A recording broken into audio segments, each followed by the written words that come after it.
padang pasir kan. Tinggal masalah teknologi pengolahan itu bisa jadi subur. Di Timur Tengah dari padang pasir bisa jadi tanaman yang subur, bisa ekspor buah-buahan, bunga dan sebagainya. Dari Timur Tengah itu. Yang ongkosnya itu mahal untuk mengolah tanah yang tidak subur itu. Panen cuma sekali, kita bisa panen 2-3 kali. Masa kita impor beras? Yang dari zaman bapak kita dulu bisa sendiri kan? Masa kita impor garam? Padahal kita punya garis pantai yang nomor 2 setelah Kanada ya panjangnya. Jadi itu semua menunjukkan kita ini kurang fokus di dalam membangun kedaulatan ekonomi nasional. Kalau ekonomi kita tidak berdaulat, tergantung asing, kedaulatan politik juga akan terpengaruh. Satu paket. Pembuatan undang-undang itu juga kan dipengaruhi oleh kepentingan modal besar dan asing. Jadi masalah kementerian itu masalah harga mati yang harus dibangun supaya kita bisa menjaga kehormatan kita sebagai bangsa. Bangsa yang bergantung pada masalah bukan bangsa yang terhormat. Bangsa yang harus katakan ngemis ya, minta utang dan sebagainya, bukan bangsa yang bermartabat. Tujuan kita kan membangun bangsa yang bermartabat di negara yang sebagian besar warganya adalah umat Islam. Coba Anda bandingkan dengan Jepang, Korea yang tidak punya sumber alam apapun. Kita dikaruniai Allah sumber alam yang macam-macam. Masalahnya adalah kalau kita berkaca pada keberhasilan di tingkat lokal ya, itu soal leadership, soal kepemimpinan. Cukup jadi pimpinan punya visi, pimpinan bisa berteladan, pimpinan bersih, sehingga orang itu menerima kepemimpinan dengan ikhlas gitu. Tentu itu juga harus kompeten kan. Sekarang krisis sekarang itu karena adanya kekurang percayaan pada pejabat, gitu kan. Kalau kata Nabi, pimpin itu kalau berjanji harus ditepati. Kalau perusahaan tidak bisa curang, kalau diberi amanah tidak berkhianat. Terus satu lagi kalau ya itulah fungsi pemimpin ya. Kalau berkata tidak berdusta, kalau diberi amanat tidak berkhianat. Janji menepati pasal leadership menurut teladan Islam ya. Jadi seandainya itu bisa ditepati, insya Allah negeri kita akan aman dan damai. Nah, karena kita sudah berada dalam satu alam demokrasi liberal yang kita tidak bisa mengelak di sini kita berada. Ya dari kemandirian ekonomi kita perlu dibangun kedaulatan di bidang politik, dan kita bisa dibeli. Mas Juta Gentar membela yang bayar. Artinya kita ini menjual martabat kita dan harga mungkin 50.000 untuk 5 tahun, 10.000 per tahun kan? 10.000 tahun, sebulan cuma 4.000. Betul ya? Iya, 4.000. Kalau sejam berapa? 400 bukan 4.000, 400. Alangkah murahnya bangsa kita ini. Kedaulatan diberikan pada yang bayar. Maksudnya pada yang bayar, kita tolak orang itu mesti maksudnya jahat. Kalau maksudnya baik, dia nggak akan usah pakai uang. Tapi penyakit kebendaan kan sudah merasai kehidupan kita. Untung rugi, kemuliaan seseorang seringkali ya, tidak semuanya diukur dari seberapa banyak dia kaya. Kalau maling sendal di masjid dipukuli rame-rame semuanya kalau dikasih khotbah tentang kebaikan oleh khotib Jumat kan. Jadi kalau ada pejabat korupsi rumahnya megah gitu, kita nggak ada sanksi sosial kan, malah didatangi untuk diminta sumbangan. Habis itu didoakan masuk surga lagi kerjaan juga banyak. Jadi ini ada standar ganda dengan kita. Jadi kalau orang kaya kita serba pemaaf. Iya. Pada orang miskin yang nyuri sendal yang harganya mungkin berapa ribu, kita gebuki setengah mati. Kalau kucing motor bisa dibakar. Iya. Ini bangsa sakit, harusnya ditanya kamu kenapa nyuri? Iya. Mungkin karena serakah, mungkin karena untuk beli Kan. narkoba, mungkin karena perusahaan lain. Orang itu ditolong, jangan malah digebuki habis gitu. Jadi penyakit itu tidak hanya di tingkat atas korupsi, di tingkat bawah juga ada korupsi. Jadi membangun jamaah Hidayatullah yang menjadi dasar dari kegiatan ibadah kita harusnya dilanjutkan menjadi kegiatan ekonomi yang dasarnya adalah akhlak Islam itu.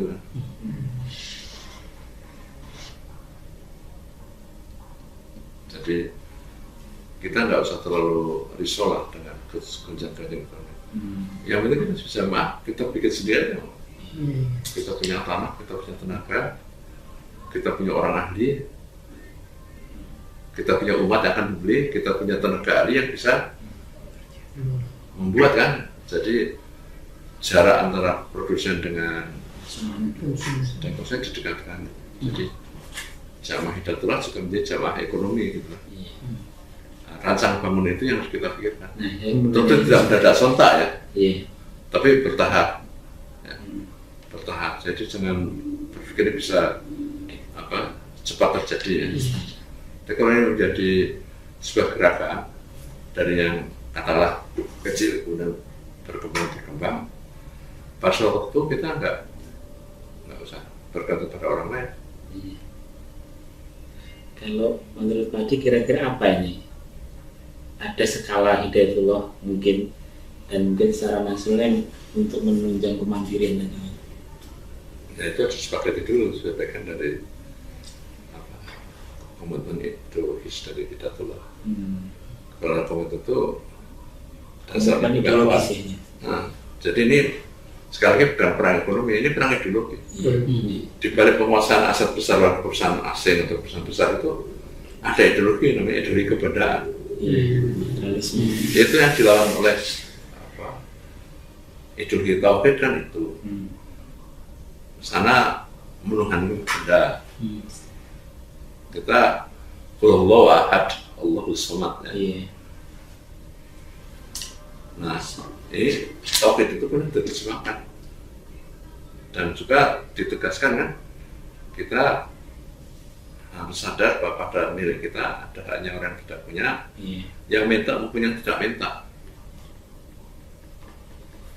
karena hidup itu sebentar. Semua yang berbeda kan dititipkan Allah.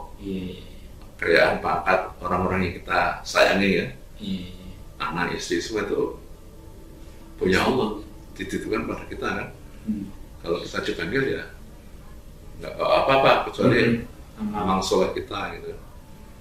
Tapi ini masalah ideologis, bukan masalah untung rugi material ya. Nah setelah itu baru ilmu dan teknologi dikembangkan di atas dasar ideologi. Gitu. Bisa orang kita yang ahli teknologi informasi banyak gitu, integrasi antara pembeli dan penjual. So kita nggak usah tergantung. Malah dikit nggak apa-apa asal dari umat kita, dari teman kita. Integrasi melalui sistem kan. Banyak sekali bisa dilakukan. Kita mulai dari kebutuhan pokok aja. Nah, kalau kita belum bisa ya kita beli dari luar. Kita jangan kaku gitu. Jadi bertahap. Dimulai dengan prinsip dulu, kemudian ada kemitraan dengan pihak lain, siapapun ya. Nah baru itu dengan sedikit-sedikit kandungan ekonomi yang berasal dari umat itu kita perbesar. Soal warung misalnya, yang penting ada sistem kan, ada tempat. So, kalau kita serahkan pada retail modern ya, dia mesti belinya dari orang lain, bukan dari penduduk lokal yang ada. Kalau warung milik umat, ya, itu mesti dari sekitarnya pemasoknya. Jadi kalau satu retail modern masuk, 20 warung milik rakyat ya, milik bumi yang sederhana mesti tutup. Iya. Iya. Satu warung itu suplainya kira-kira 20. Satu Kemudian satu retail modern mengunduh bisa 400. Pengusaha kecil ya. Iya. Memang tidak semuanya bisa diatasi oleh kita harus kerjasama dengan pembuat kebijakan. Ini masalah struktural kan. Biasanya punya uang itu bisa nyogok, bisa ngambil keputusan kan. Peraturan. Nah, tapi kita juga harus berikhtiar. Kita kirim delegasi ya, ke wali kota, jangan diizinkan retail modern itu membunuh warung-warung milik rakyat sendiri gitu. Pembatasan untuk pengusaha asing misalnya kan, kan bisa masuk menjadi terkulak untuk berbagai tanaman sehingga ketika panen sudah bukan miliknya petani, udah miliknya penghijau. Itu pujian itu kaki tangan dari pengusaha besar. Akibatnya hasilnya kan dikuasai oleh mereka, dia bikin stok besar. Nah, kemudian didimin aja, diciptakan kelangkaan. Namanya kelangkaan semu, yang ada harganya baru dijual. Jadi rakyat kita itu bisa jual gabah murah, nanti beli beras mahal. Ini kan semua harus diimbangi dengan kemampuan kita untuk bekerja secara ideologis dan juga penguasaan ilmu dan pengetahuan dan teknologi ya, penguasaan teknis. Sebenarnya berlaku sunatullah. Jadi itu harus kita kembangkan sehingga kita bisa membangun staf demi tahap ya, kemandirian dan ekonomi umat. Memang kado zaman Belanda itu kan lebih mudah.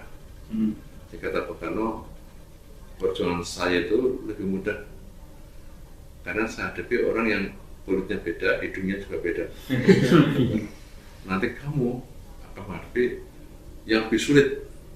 Yang akan kamu lawan adalah bangsa kamu sendiri. Itu bangsa kita, para pejabat, para pemimpin, para pengusaha yang menuhankan benda ketimbang kebaikan bersama. Padahal konstitusi kan jelas ya. Berkeluarga nasional disusun, artinya kan perintah dikusun bersama berdasar atas kekeluargaan.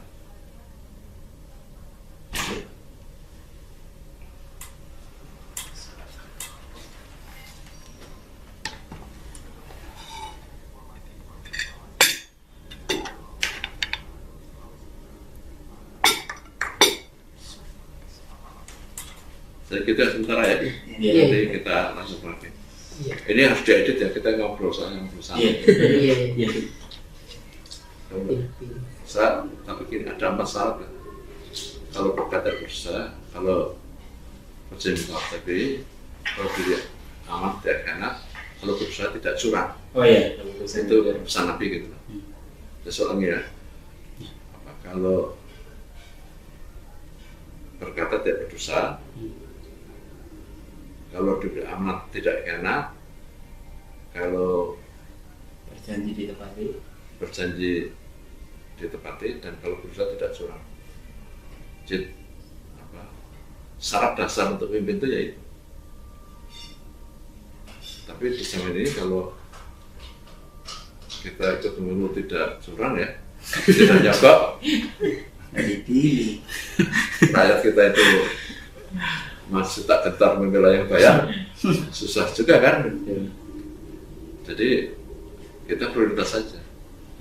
Prioritas harus mengembangkan sesuatu yang sifatnya jangka panjang, membangun dari dasar dulu.